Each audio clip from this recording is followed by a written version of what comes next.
Ya, dibaca. Kriteria penilaiannya itu untuk lomba Pildanom itu ada 3. Yang pertama adalah isi atau materi. Terus yang kedua adalah penghayatan atau ekspresi. Ya, nggak usah tegang. Ya. Terus yang ketiga itu ada intonasi. Intonasi berarti suara. Ya, suaranya harus jelas, harus lantang. Ya. Itu diantaranya. Jadi yang akan menjadi penilaian. Ya, bisa dimengerti? Bisa dimulai? Nah, mari kita mulai acara perlombaan Pildanom ini dengan membaca Basmalah. malam bersama dan mudah-mudahan diberikan kelancarannya. Bismillahirrahmanirrahim. Ya, kita dimulai dari 8C nomor undi 1. Di sini saya bakal menyampaikan sebuah pidato yang berjudul Mencari Ilmu Itu Wajib. Tahu bulat digoreng dadakan, 500-an hangat-hangat. Salam pembuka saya ucapkan, marilah jawab dengan semangat. Assalamualaikum warahmatullahi wabarakatuh. Waalaikumsalam. Dewan juri yang saya hormati, para hadirin, para hadiroh, dan teman-teman yang berbahagia. Puji syukur kehadiran Allah Subhanahu wa Ta'ala, karena dengan rahmat dan limpahannya kita semua dapat berkumpul di tempat yang dirahmati oleh Allah Subhanahu wa Ta'ala. Salawat serta salam semoga tetap tercurahkan kepada Nabi Agung Muhammad Sallallahu Alaihi Wasallam yang telah membawa perubahan dari zaman jahiliyah yang penuh dengan kegelapan ke zaman terang benderang seperti sekarang ini yang penuh dengan cahaya. Pada kesempatan kali ini, izinkanlah saya menyampaikan sebuah pidato yang berjudul Kewajiban dan Keutamaan Menuntut Ilmu. Menuntut ilmu hukumnya wajib bagi setiap umat muslim, baik laki-laki maupun perempuan, yang telah disabdakan oleh Rasulullah SAW. Menuntut ilmu itu wajib bagi umat muslim, laki-laki dan perempuan. Kenapa Rasulullah SAW mewajibkan umat yang menuntut ilmu? Karena dengan ilmu kita bisa menundukkan seluruh makhluk Allah Subhanahu wa Ta'ala. Kita bisa menguasai langit, bulan, bintang, tumbuhan, bahkan binatang buas pun. Dengan ilmu pula kita bisa menjadi seorang pemimpin, kita bisa menjadi makhluk yang terbaik. Namun apa jadinya jika kita tidak berilmu? Kita akan menjadi jahat, kita akan menjadi sesat, bahkan murad sampai ke liang lahat pun. Na'udzubillahi min dzalik. Rasulullah sudah bersabda, "Man arada dunya fa'alaihi, wa man arada Allaha fa'alaihi, wa man arada fa'alaihi." Yang artinya, barang siapa yang menginginkan dunia, hendaklah ia menguasai ilmu, dan barang siapa yang menginginkan akhirat, hendaklah ia menguasai ilmu, dan barang siapa yang menginginkan keduanya, hendaklah ia menguasai ilmu. Hadis riwayat Ahmad. Siapa sih yang pengen menjadi orang kaya, sukses, dan berilmu? Pasti semua kepengen kan? Karena Allah akan mengangkat derajat orang-orang yang berilmu. Bagaimana yang telah difirmankan dalam surat Al-Mujadalah ayat 11, yang artinya, wahai orang-orang yang beriman, apabila dikatakan kepadamu di dalam majelis-majelis, maka berikanlah kelapangan. Niscaya Allah akan memberikan kelapangan untukmu. Ilmu sangat berguna di dunia ini. Ilmu laksana pelita dalam kegelapan.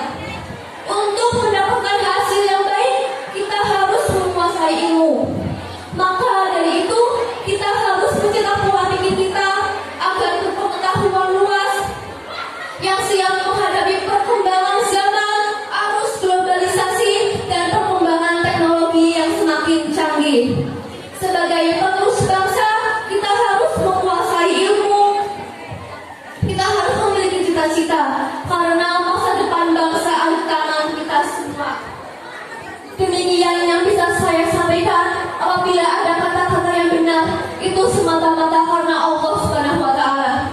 Namun apabila ada kata-kata yang salah, itu adalah kelemahan saya sebagai manusia. Demikian yang bisa saya sampaikan. Wabillahi hidayah. Wassalamualaikum warahmatullahi wabarakatuh.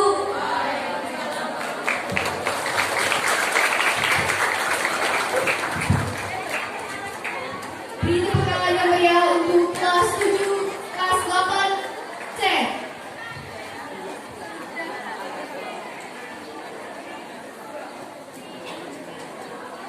Selanjutnya penampilan nomor 2 dipersilakan.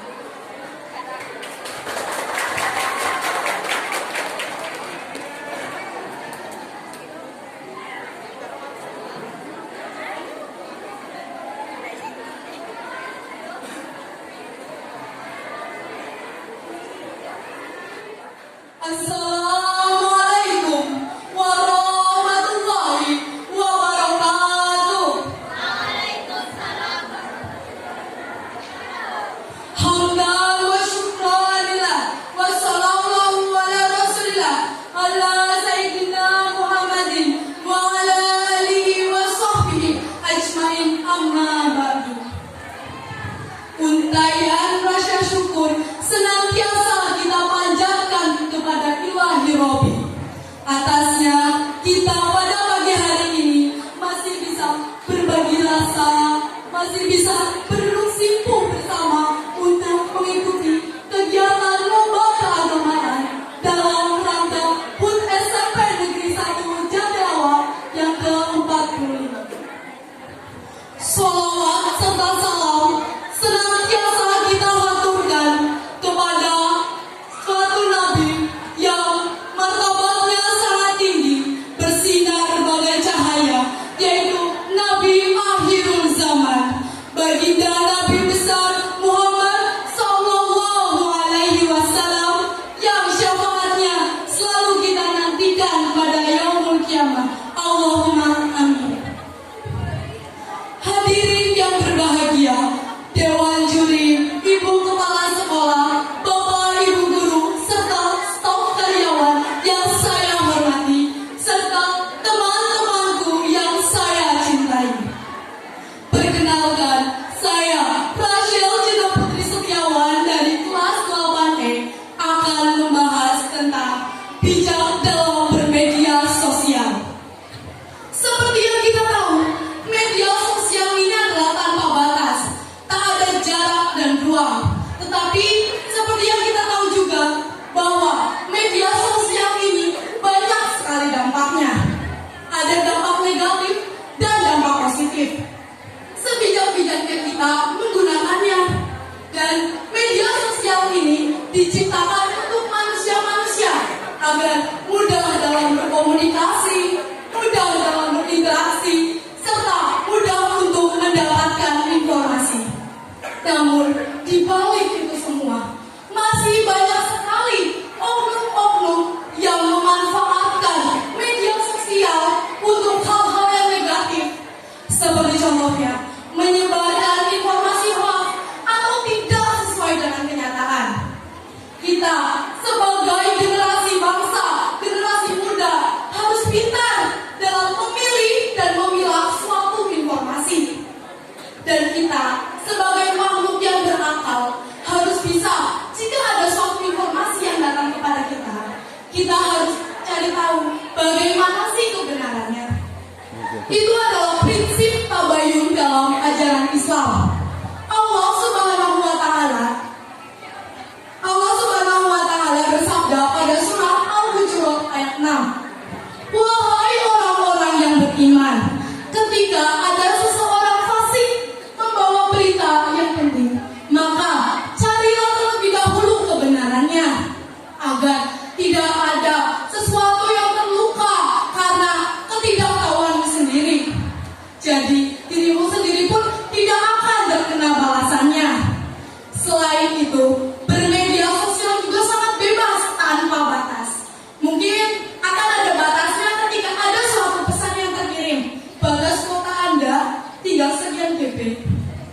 Tapi kita juga harus tahu bahwa bermedia sosial ini harus dengan sebijak-bijaknya. Tahu mana hal yang buruk dan mana hal yang benar. Tahu yang harus dipertontonkan dan mana yang harus diperlihatkan, serta mana yang harus dihindari. Dan sekarang ini sudah berada di era digital, maka mungkin pemakaian media sosial ini semakin maju. Dan jadilah, ayo berlomba-lomba untuk menggunakan media sosial secara bijak. Karena era digital ini semakin maju. Tak terasa ternyata sudah berada di penghujung pidato. Sebelum saya mengundurkan diri atau mengakhiri pidato, di sini saya meminta izin untuk membacakan suatu pantun. Tolong dijawab ya. Ada bunga di perbukitan. Ada sawah luas di pedesaan. Terima kasih atas perhatian. Mohon maaf untuk kesalahan yang dimulai pasti diakhiri. Jika diakhiri tanpa memulai, itu masalah hati. Jadi saya izin pamit undur diri. Wabillahi taufiq wal hidayah. Wassalamualaikum warahmatullahi wabarakatuh.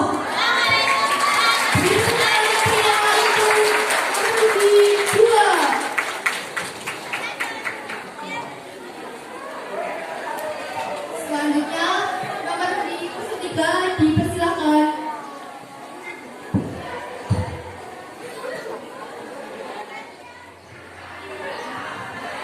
Assalamualaikum warahmatullahi wabarakatuh. Waalaikumsalam warahmatullahi wabarakatuh. Bismillahirrahmanirrahim. Alhamdulillahirabbil alamin. Wa bihi nasta'in wa la umuri dunya wal-din. Wassalatu wassalamu asrofil anbiya'i wal mursalin wa ala alihi wa sahbihi ajmain. Amma ba'du. Salawat serta salam tak lupa kita sampaikan pada junjungan kita, yakni pucuk pimpinan Islam, Habibana ya Syafi'ina Maulana Muhammad Sallallahu alaihi wasallam. Bapak Ibu yang saya hormati serta teman-teman yang saya cintai, insya Allah pada kesempatan kali ini saya akan sedikit membawakan pidato dengan tema nikmat syukur. Mengapa demikian? Karena ketika saya amati, kita ini jarang sekali bersyukur atas nikmat yang telah Allah berikan. Jadi yang pertama, apa sih bersyukur itu? Bersyukur bukan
Jadi, jika ingin kita kaya, maka kita harus merasa cukup di hati, bersyukur atas nikmat yang diberikan, dan ikhlas.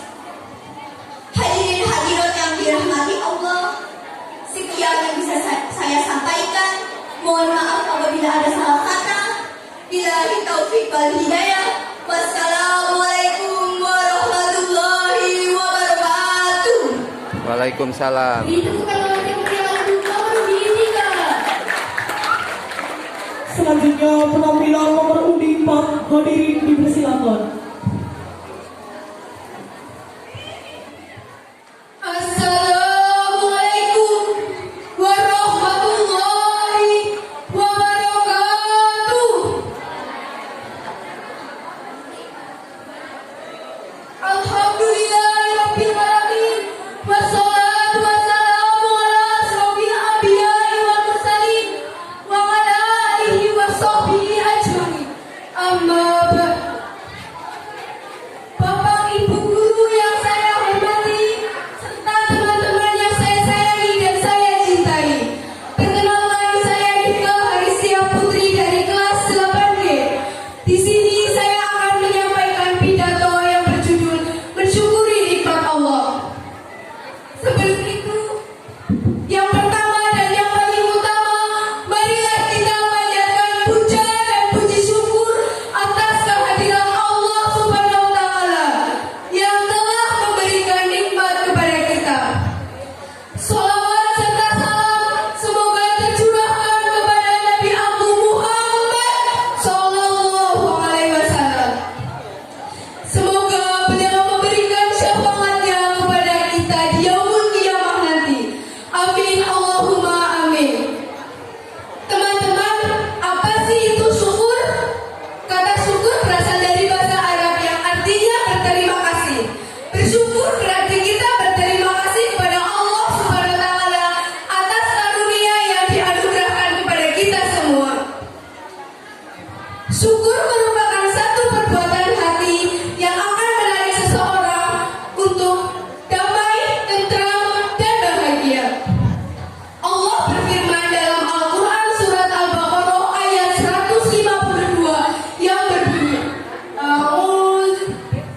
A'udzu billahi minasy syaithanir rajim. Bismillahirrahmanirrahim. Fazkuruni azkurkum wazkuruni wala takfurun. Shadaqallahul azim. Artinya, ingatlah kamu kepadaku, niscaya aku ingat pula kepadamu, dan bersyukurlah kamu kepadaku, dan janganlah kamu mengingkari nikmatku. Begitu banyak nikmat yang Allah berikan kepada kita, yang seharusnya kita syukuri atas nikmat tersebut.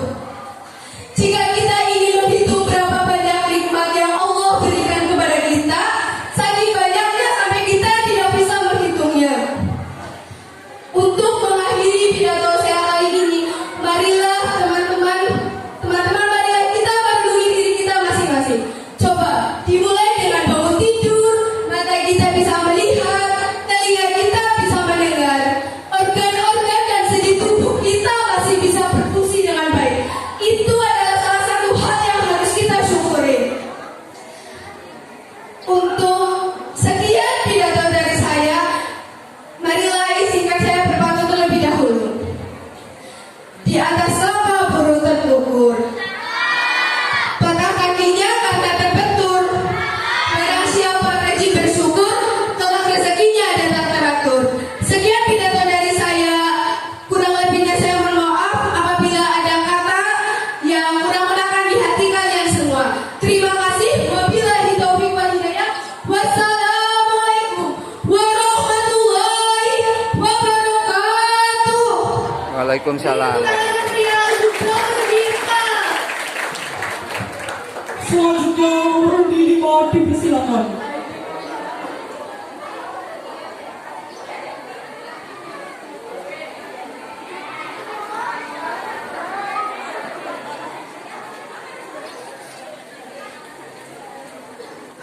Assalamualaikum Assalamualaikum warahmatullahi wabarakatuh.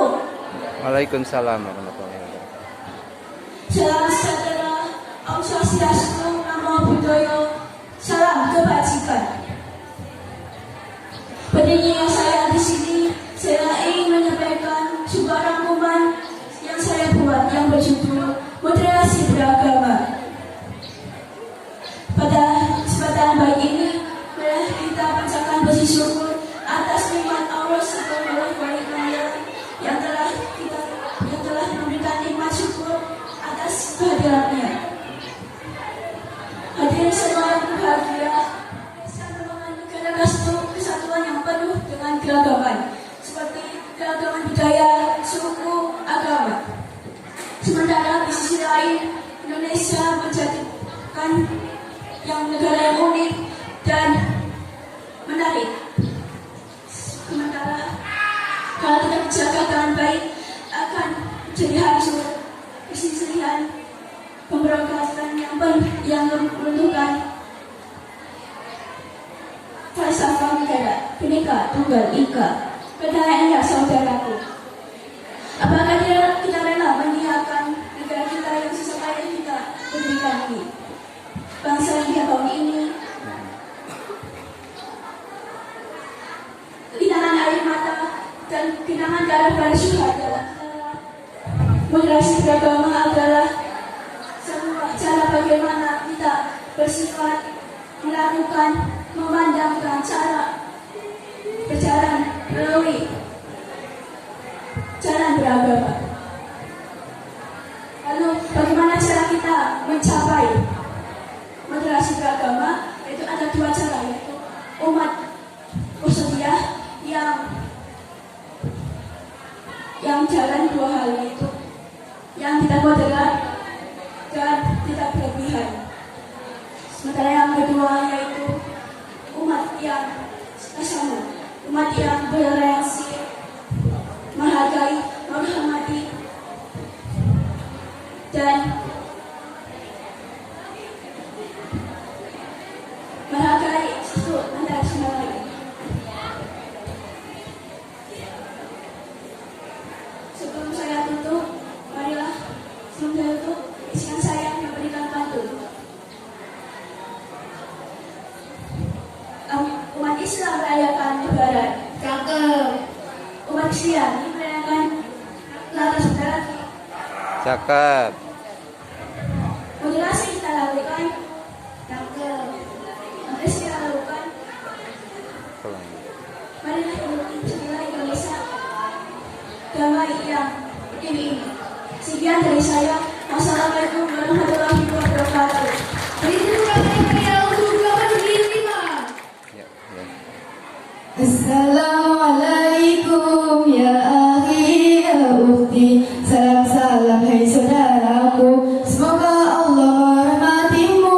Salam wahai semua. Semoga kami hidup bahagia.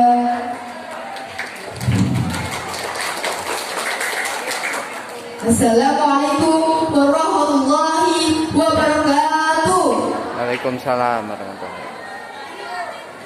Bismillahirrahmanirrahim. Alhamdulillahirabbil alamin. Wassalatu wassalamu ala asrofil anbiya'i wal mursalin sayyidina wa maulana Muhammadin wa ala alihi wa ashabihi ajma'in. Amma ba'du. Yang saya hormati Bapak Ibu guru dan yang saya cintai dan yang saya banggakan, teman-teman yang hadir dalam lomba Pildarem SMP Negeri 1 Jatilawang 2024. Hadirin hadirat rahimakumullah, tiada kata yang pantas terucap kecuali bersyukur atas segala nikmat kepada Allah Subhanahu wa Ta'ala. Marilah kita ucapkan Alhamdulillahirabbil alamin. Di bulan yang suci ini, marilah kita panjatkan sholawat serta salam kepada panutan umat agar kita mendapatkan syafaatnya. Let's together. Allahumma sholli wa sallim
menghampiri ia setiap saat.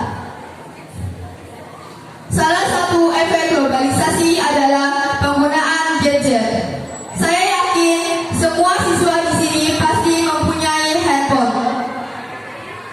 Hampir seluruh keseharian kita semua tidak lepas dari yang namanya handphone. Ini adalah salah satu contoh efek globalisasi terbesar yang berada di dalam kehidupan sehari-hari. Hadirin hadirat rahimakumullah, bagaimana cara kita agar mengurangi pengembangannya di era milenial ini? Mari kita simak firman Allah Subhanahu wa taala pada Quran surah Al-Ahzab ayat 21. A'udzu billahi minasyaitonir rajim. Bismillahirrahmanirrahim.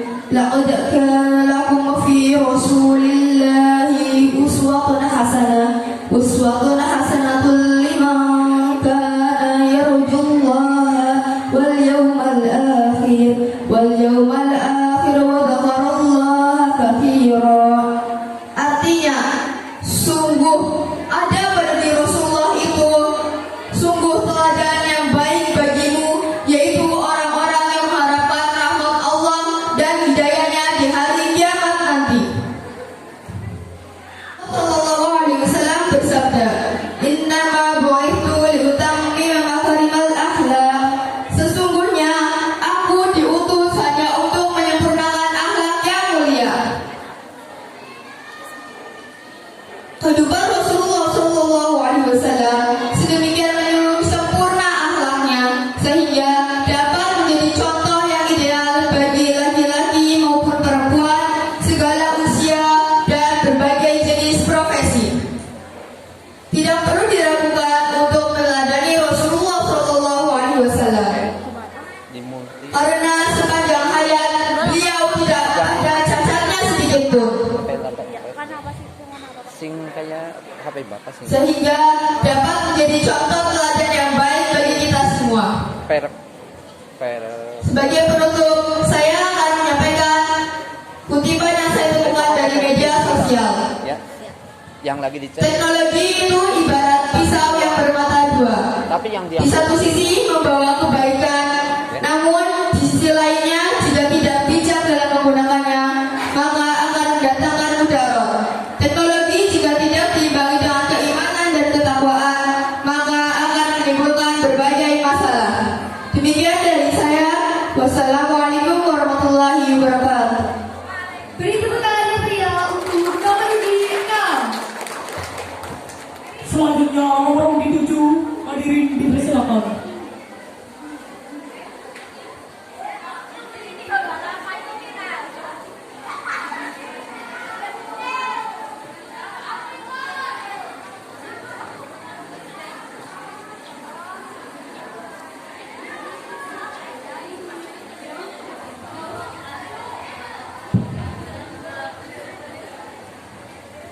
Assalamualaikum warahmatullahi wabarakatuh.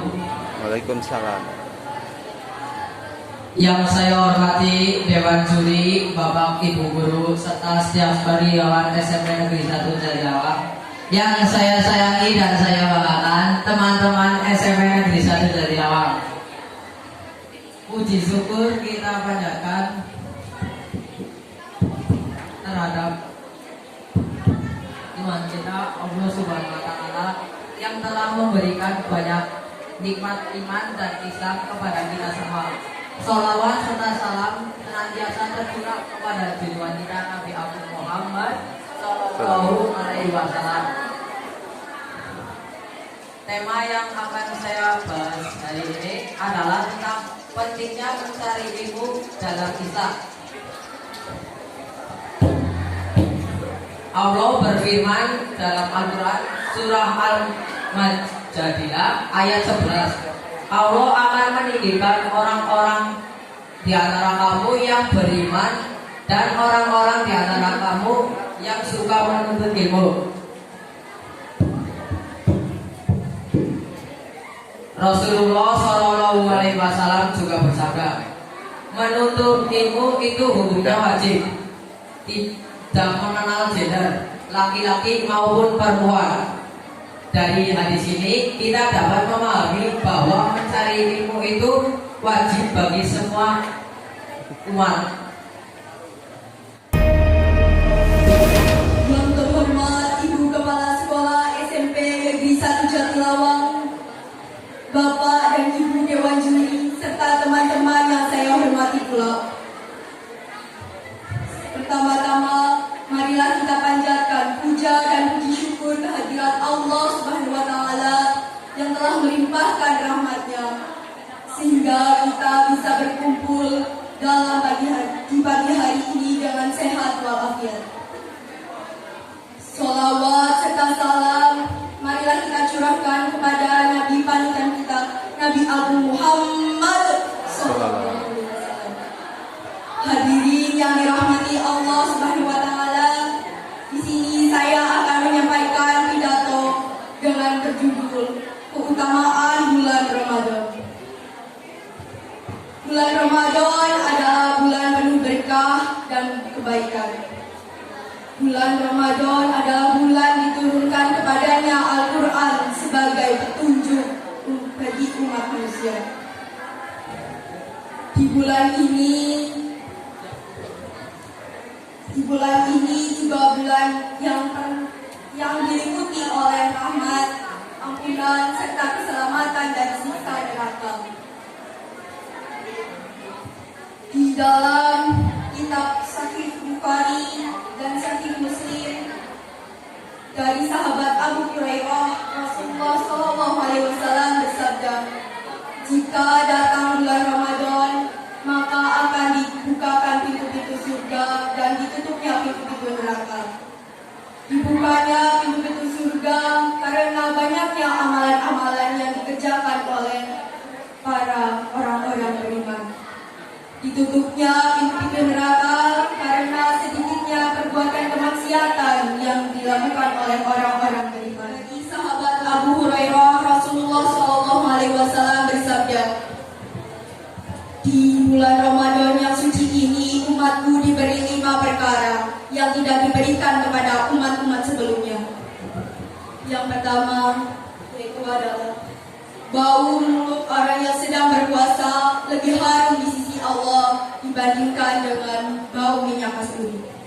Yang kedua adalah para malaikat memohon ampunan kepada Allah Subhanahu wa Ta'ala saat mereka sedang berpuasa hingga mereka berbuka. Yang ketiga adalah Allah Subhanahu wa Ta'ala setiap harinya menghiasi surganya. Yang keempat adalah diikatlah setan-setan durhaka. Dan yang kelima adalah Allah Subhanahu wa Ta'ala selalu mengampuni mereka semua. Hadirin yang berbahagia, itulah 5 perkara yang Allah simpan dan Allah anugerahkan untuk kita, khusus untuk kita, tidak diperuntukkan untuk umat lain. Di dalam ini Allah menyempurnakan semua pahalanya setelah mereka melakukan pekerjaan. Sebagaimana orang bekerja tentulah akan dikasih upah setelah mereka bekerja. Hadirin yang dirahmati Allah Subhanahu wa Ta'ala, itu sekian pidato dari saya. Sebelum saya mengakhiri, bolehkah saya mengasih pantun? Jauh sekali kepada mampir sebentar menjamu selera. Bulan puasa, bulan penuh ibadah. Banyakkan usaha, gandakan pahala. Sekian, terima kasih. Wassalamualaikum warahmatullahi wabarakatuh.